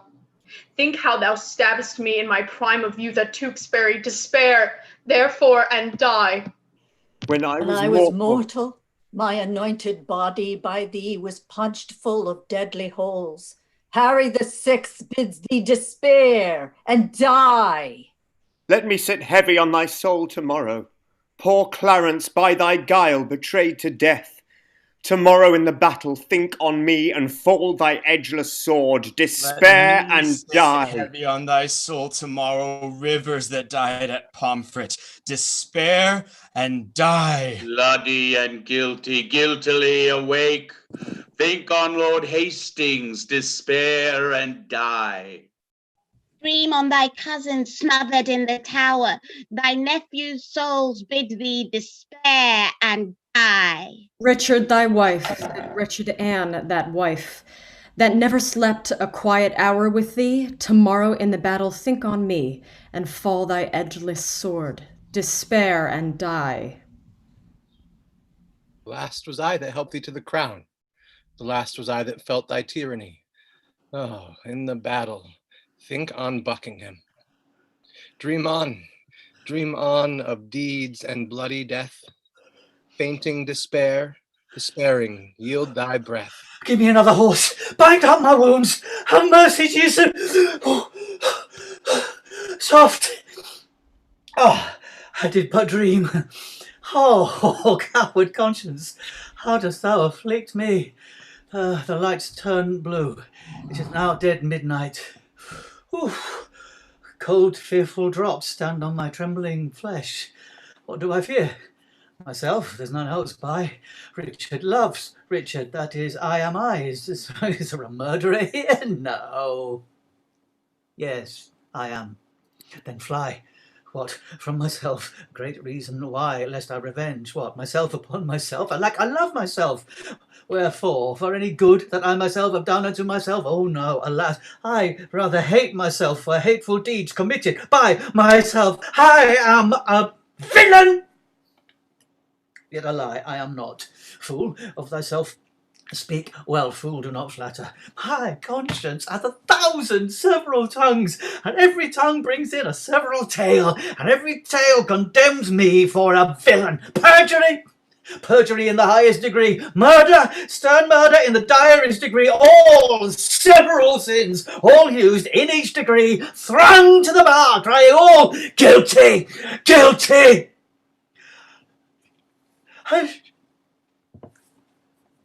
I shall despair. There is no creature loves me. And if I die, no soul shall pity me. Nay, wherefore should they, since that I myself find in myself no pity to myself? Methought the souls of all that I had murdered came to my tent, and every one did threat tomorrow's vengeance on the head of Richard. My lord! Who's there? Oh, it's Catesby, my lord. 'Tis I. Your friends are up and buckle on their armor. Oh, Radcliffe, I have dreamed a fearful dream. What thinkst thou? Will our friends prove all true? No doubt, my lord. Oh, Catesby, I fear. Nay, good my lord, be not afraid of shadows. It is not yet near day. Come, go with me under our tents. I'll play the eavesdropper to see if any mean to shrink from me. Loving countrymen, remember this. God and our good cause fight upon our side. For what is he they follow? Truly, gentlemen, a bloody tyrant and a homicide, one raised in blood and one in blood, established on England's chair where he is falsely set. One that hath ever been God's enemy. Then in the name of God and all these rights, advance your standards. Draw your willing swords. For me, the ransom of my bold attempt shall be this cold corpse on the earth's cold face. But if I thrive, the gain of my attempt, the least of you shall share his part thereof. Sound drums and trumpets boldly and cheerfully. God and St. George, Richmond and victory! The sun will not be seen today, Catesby. The sky doth frown and lower upon our army. Arm, my lord, the foe vaunts in the field. What shall I say? More than I have inferred. Remember whom you are to cope withal. A sort of vagabonds, rascals and runaways, a scum of Bretons and base lackey presents, who their o'ercloyed country vomits forth to desperate ventures and assured destruction, and who doth lead them but a paltry fellow, a milksop, one that never in his life felt so much cold as over shoes in snow. Let's whip these stragglers o'er the seas again, lash hence these overweening rags of France. If we be conquered, let men conquer us, and not these bastard Bretons, whom our fathers have in their own land beaten, bobbed and thumped, and in record left them the heirs of shame. Shall these enjoy our lands, lie with our wives, ravish our daughters? Hark, I hear their drum. March on, join bravely, let us to it, pell-mell, if not to heaven, then hand in hand to hell. Rescue, my lord of Ratcliffe, rescue, rescue. The king enacts more wonders than a man. His horse is slain, and all on foot he fights, seeking for Richmond in the throat of death. Rescue, fair lord, or else the day is lost. A horse, my kingdom for a horse! Withdraw, my lord, I'll help you to a horse. Slave, I have set my life upon a cast, and I will stand the hazard of the die. I think there'll be 6 Richmonds in the field. 5 have I slain today instead of him. A horse! A horse! My kingdom for a horse!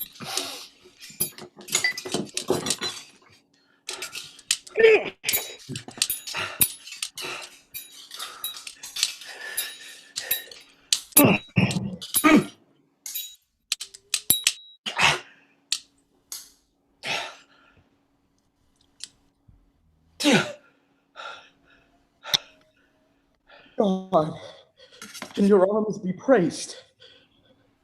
Victorious friends, the day is ours. The bloody dog is dead. Proclaim a pardon to the soldiers fled, that in submission will return to us. What traitor hears me and says not amen? We will unite the white rose and the red. England hath long been mad and scarred herself. The brother blindly shed the brother's blood. The father rashly slaughtered his own son. The son, compelled, been butchered to the sire. All this divided York and Lancaster, divided in their dire division. Oh, now let Richmond and Elizabeth, the true successors of each royal house, by God's fair ordinance conjoined together. Now civil wounds are stopped. Peace lives again. That she may long live here, God say amen.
Woohoo!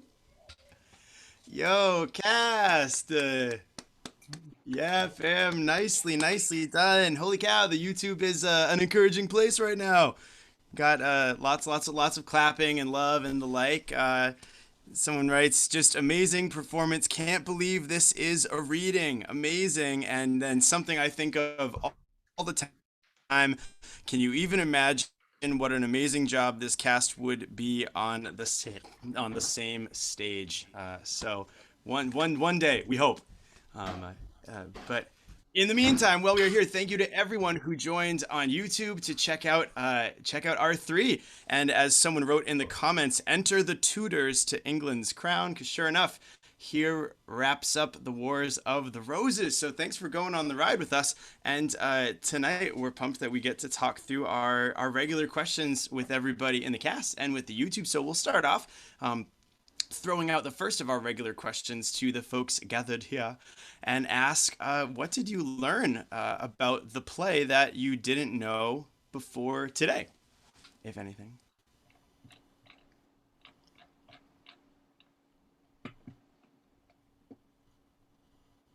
I think I'd never really understood that thing. It happens in the Scottish play as well, where you're at your strongest while you're striving for what you want. Then once you've got it, God, what happens then? Then you're vulnerable, aren't you? It seems to be a thing with being a king. Probably like winning a gold medal at the Olympics. How do you motivate yourself? How do you protect yourself then? You're a target, aren't you?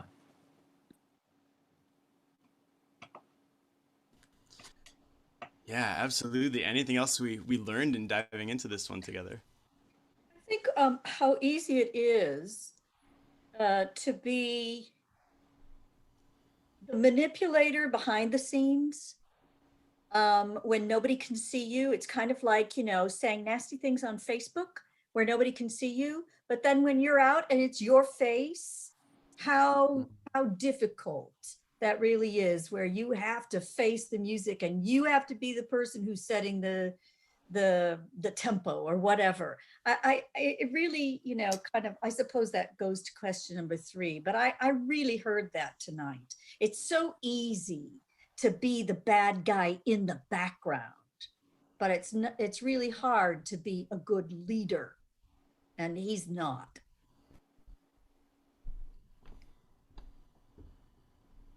Yeah, thanks, Deb. I think something along those lines, kind of like what happens in secret and what happens out in public, that jumped out to me was really linked up with Henry VI Part 3, and just seeing how violent Richard was in that play, and then seeing how not violent he is in this play. Like, he doesn't do his own dirty work. He talks other people into doing it, and so they go out into the light and they're the ones that everyone sees stabbing people up. Like, for the most part, he can say, like, my hands are clean of all of this, I haven't done anything, and he throws around those lines. I didn't kill him, I didn't do that. And to be able to put on that face and use other people as those pawns, and then on these technicalities absolve himself, is just, it's so strategic. It's mind blowing. Yeah, I was thinking on what Deb had said. It sort of feels like to be a leader, you have to be about other people. But to get there, you have to be about yourself. So that's why we end up with leaders who aren't good at leading, because the way they get there is by tireless self-promotion and cutthroatness. And then once they're there, they don't know how to lead. But occasionally you get someone who ends up there who does think about other people. That's all I have to say. Cast, any other revelations or moments that jumped out to us? And of course, Harry, if anyone over in the YouTube chats is popping in with things that jumped out for them as well. Somebody, Troy Barnett, says, "Oh Lord, the Bible, such a contemporary scene," which we were all saying backstage as well. Hence the increase of lawless actions. Absolutely. Well, I think there's an image that leads us into question number 2 poignantly, and of course overlaps with all the questions, because don't they all just work together this whole time? But Cast, what word, image, or phrases jumped out at you today? What kind of stuff are you seeing or hearing or thinking about afresh? Right after Margaret's first entrance, when Gloucester says the whole like, "Oh yeah, I feel kind of bad for everything I did to her," Queen Elizabeth said, "I never did her any wrong to my knowledge." Gloucester replies, "But you have all the vantage of her wrong." And as a person who's really examining my prejudices that I may or may not be aware of, I'm thinking a lot about the ways I have the vantage of wrong, even if I don't think that I'm doing wrong, and that really struck me tonight. Absolutely. I heard that and kind of walked through it similarly, Ella. Thanks for that. Yeah, what other images or phrases jumped out in a new way?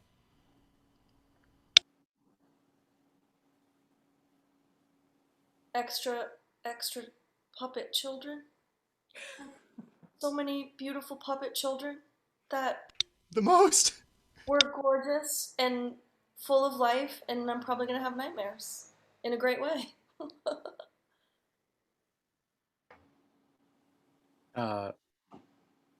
I don't have an image particularly, but I do want to say that one of the things we were talking about on our chat was these women, these are such fabulous women's roles. And the one thing that really jumped out to me is Elizabeth's deception with Richard, that she looks like she's giving in. And we've been led into it. We've seen 2 women before be conned by him, and we think she's going to be the third, and she doesn't. I love that. Talk about a rule of 3. And then, in fact, not only is she not conned, but that she cons him. She turns the game back on him. And not just kind of figuratively, but literally in the way she uses language. That's one of my favorite things, is that she starts cutting off his words. That's been his weapon this whole time. And all of a sudden, she's finishing his phrases. She's not letting him get the last word like he did to Margaret. And then at the end of that stretch, when suddenly, his language is cut off for him, he immediately resorts to a violent threat because he realizes that he can't use his wit anymore. He's been outwitted. It's such a... On the page and, hearing and seeing it, it's such a powerful turn of the tables. Something that I've never heard before, and it was a beautiful choice and offer by Call, was that now, at the beginning of the play, which I've always heard is like, off we go. So to like take the stutter step in, I was like, in one syllable, I'm hearing this play for anyway. So thank you for that choice, Colin. It was kept me on my toes for the whole time. I was like, oh God, buckle up. I've never even thought of that line that way. So I never thought of it that way till 30 seconds before it started. During the music. You know those ideas that come during the music? Oh well, let's see. So funny that you did that, actually, Colin, because I saw a production of Henry VI where it ended with "now blackout," Yeah. and that's so that really rung out to me in a way. We have on the YouTube, Joe Quinn says, "Peace lives again, that she may long live here. God say Amen. So much to be desired now." And Dee Dee Rants says, "Everyone calling Margaret a prophetess." I think it's always amazing to hear everyone calling Margaret a prophetess after everyone has called Margaret crazy. And they've spent so much time using the language that is so often used to undermine the voices of women. Be like, don't listen to her. She's a lunatic. I don't even know why anyone lets her talk. Like, she's so ugly. And then at the end, we realize, like, oh shit, when all of this finally, comes to fruition, yeah, no one's remembering her that way at all. And yet early on, people just get dismissed left and right. Yeah, early on, it's like, oh, she's so emotional. Well, it's like everyone. I was reading some tweets the other day about people who cried on election night, and at the time, people saying, "Oh, you're overreacting,"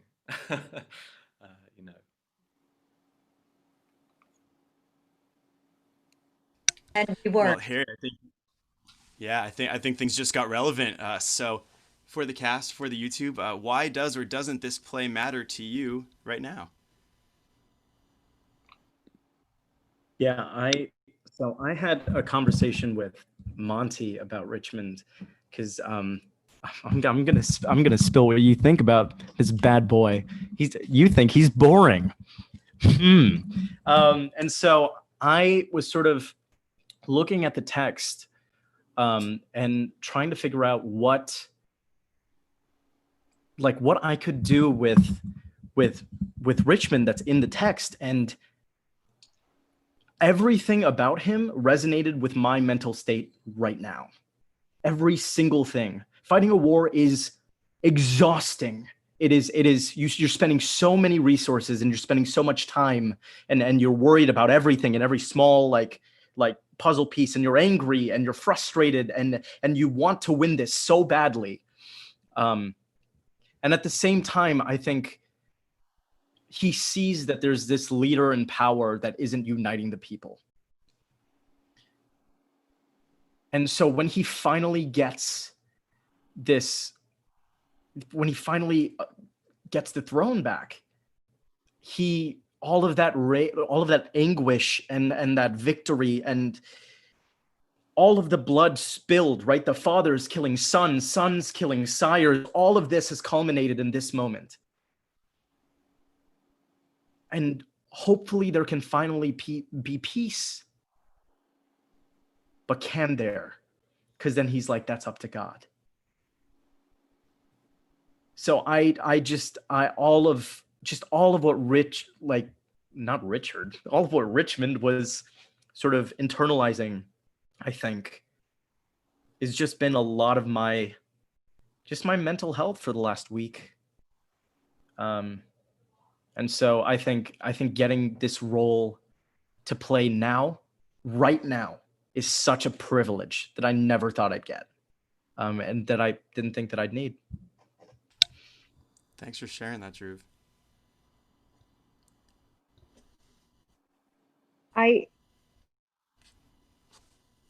Yeah.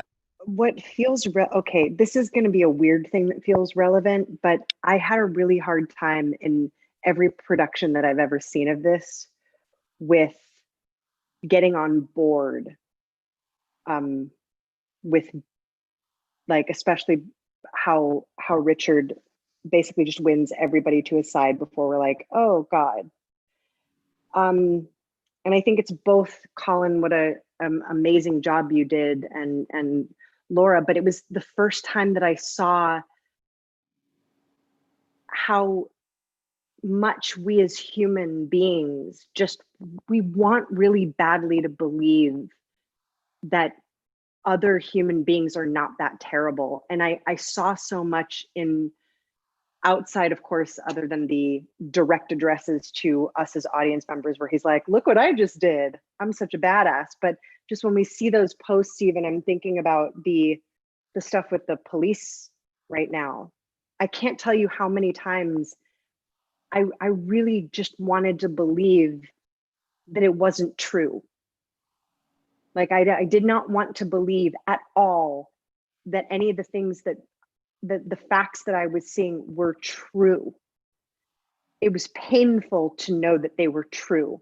And there was always a part of me that was like, well, come on, no, there's another side to this, right? There's another side to this.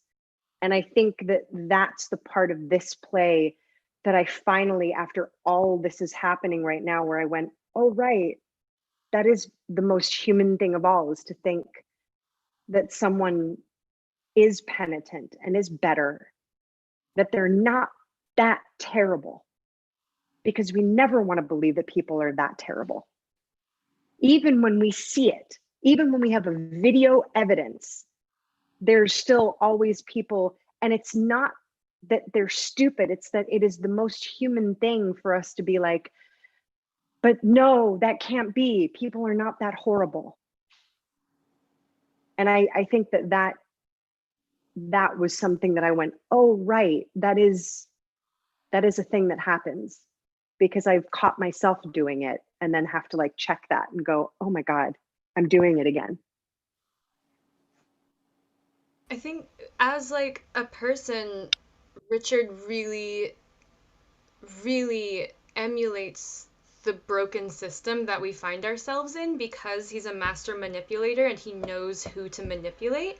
Where every time he's seen for who he is, he's like, oh, I'm reformed. Oh, here's how I'm gonna like make it better for you, person who is in power, who has caught me on my bullshit. Here's how I'm gonna fix it for you. Not for anyone else, but like he only ever makes promises amends to one person at a time, and it's only to the people who in that moment like have him by the throat. And so he sneaks away every time, and he's never fully taken down for so long, because he sneaks by the person who has that power every single time. It's extraordinarily persuasive, isn't it, in life, if someone is prepared without any shame or embarrassment to say the thing that they think wants to be heard. If you just follow that, then you're like a shark. No one's ever going to stop you. It's extraordinary tactic, isn't it? Colin, I think a lot of this comes through from the speed with which you played the role. He's so quick to make excuses and move past them. Like, don't wait for someone to process what I just said. And over again, he says, oh, shut up. You were angry when you said that. You didn't mean that. Hey, that was past. Come on, stop dwelling on that. Or even these lines that are so disgusting, men shall deal unadvisedly at times. Like, that's the category you'd put your actions in, the mistakes or like the poor choices I made. But he's just so swift. And when someone tells you like, no, you're wrong, that's crazy, get that out of your head, and then they move past it, just rhetorically, it pulls the rug out from under your feet over and over again, and people don't have the time to come back at it. And we just think again of the swiftness with which we see excuses being made, and also the swiftness with which we just hear and understand media and news, that they're hard someone on along the way. I think you lended the performance to that reality in such a huge way. Yeah, it's also the way that he's changeable, isn't it? It's just like on a dime that he can say, "Oh, I'm not in that mood anymore." That it's just self. It's just like selfishness always. We have on the YouTube, Troy Barnett says, it's truly amazing how lacking in conscience Richard is now with the headlines and the streets of America, which is kind of what we were saying too. Yeah. And there's been a whole discussion that I missed, I'm sorry, which is about the women in this play, which is Anne Camera says the women really had to work the system just to survive. And Joe Quinn said Margaret really rocked in this whole series, 100%. Christine Rockwood says the grief of women becomes its own character over these plays. And Camera says keeping their heads and their children's lives. Sorry. Y'all, I think when I was off screen and I was hanging out in the YouTube as well a little earlier, saw some folks commenting on the optics of carrying a Bible around in public, knowing it's going to be a PR move. And can we just say it for all the folks in the back? It is not a new tactic. We're talking centuries old manipulation right here. Shakes, he called it out. And we got to see it. I hadn't seen that at all. The Bible moment. I hadn't put those two together at all till then. That's amazing.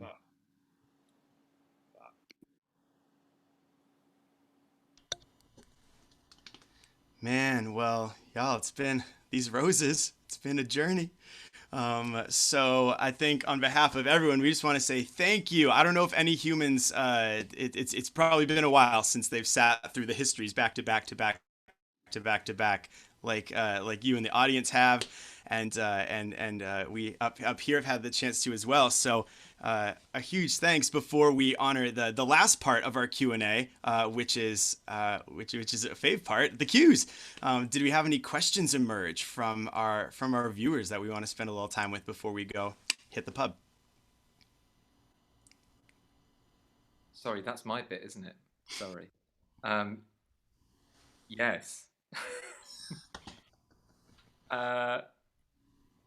Yes. So we do have one question, which was that will we ever know the truth about Richard III? Thanks, Deb. And the truth about what part of him?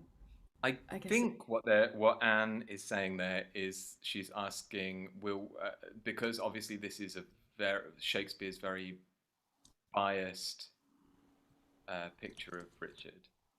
I guess she's asking, will we ever know what the real Richard was like? That's a question for the history buffs in the room. I guess not, but I mean, he only ruled for 2 years. And then he was, dead. I suppose if we could, really trace those 2 years, we might know a lot. But I mean, we can't prove, right, that he killed those 2 children in the tower. There's no proof of that. But like so many politicians, there's no proof. It's all done by other people, and they stand above it and say, oh, yeah. So I don't know that we'll ever know the true story. Maybe this is all just innuendo. Unfortunately, I feel that in our present time that we're actually watching the story unfold. We're not getting it from the past. I think also in a weird way. Go for it, Monty. I was going to ask if anyone, because there's another contemporaneous play that apparently is much more favorable to Richard. Has anyone ever read that? Oh, is that the musical, Monty? Yeah. Right. The Alan Menken, Richard III.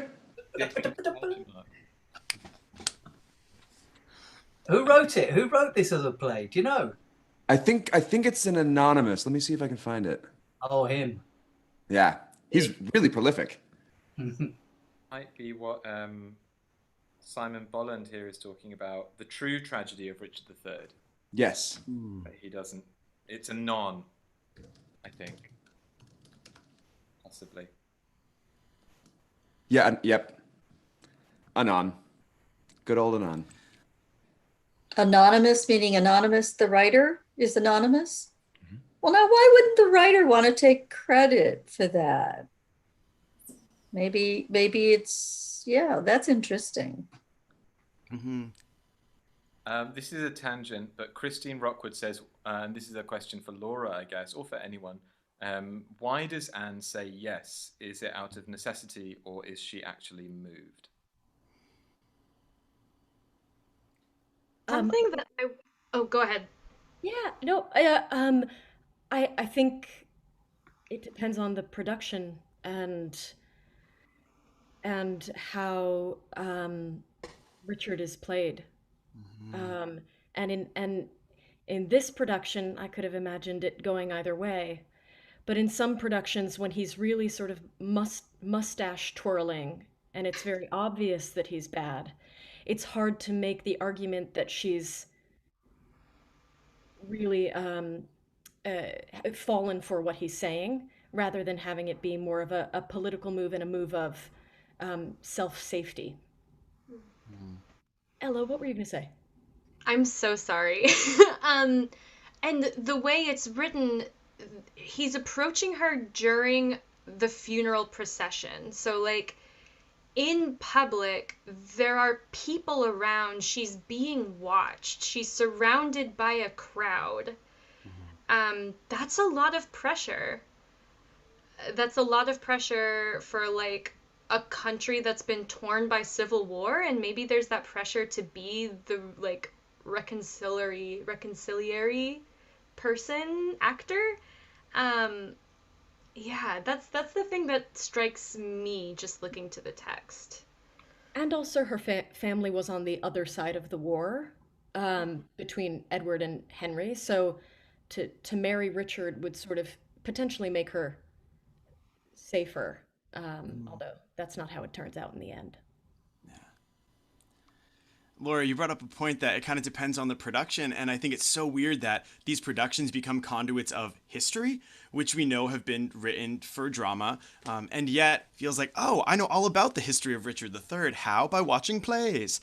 And you realize, oh, the way it was cast, the way it was directed, the way it was performed is constantly bending our perception of this historical figure. And are you thinking of him as this like snarling Olivier, or like a gentle Mark Rylance, or like a sexy Benedict Cumberbatch, or a swift Colin Hurley? Then I feel like we just rewrote a history book in our heads based on what we saw, and so slapping that name on these plays is wild, because now I'm gonna walk away thinking I know something about how it happened. And yet I know that that's constantly being painted over and over and over. And I guess maybe that's how all history works, but it makes me more aware of it seeing it presented like this. I'd switch those adjectives. I'd call Benedict Cumberbatch swift, and I'd call Colin Hurley sexy. Thank you. Oh, he's right, yeah. I'll drink to that. Colin, I think that's a very good segue over into the pub. So if you want to join us, we've got some folks working at the Patreon level, and y'all, do you know we've got 9 plays left, which means there are 9 more pubs that you can join. So if you want to pitch money our way, we are so grateful for that. But also for those of you who are pitching money in a lot of other directions these days, in support of the things you believe in, we're even more thankful for that. So we hope we'll see some of you in a little bit. We hope we'll see you again on Monday when the histories aren't done. We've got another one. Did he write it? We don't know. But Henry VIII is on the way, and you should come check it out with us. See what happens. Maybe we'll rewrite history again. So we love you, and we hope you have a really good weekend.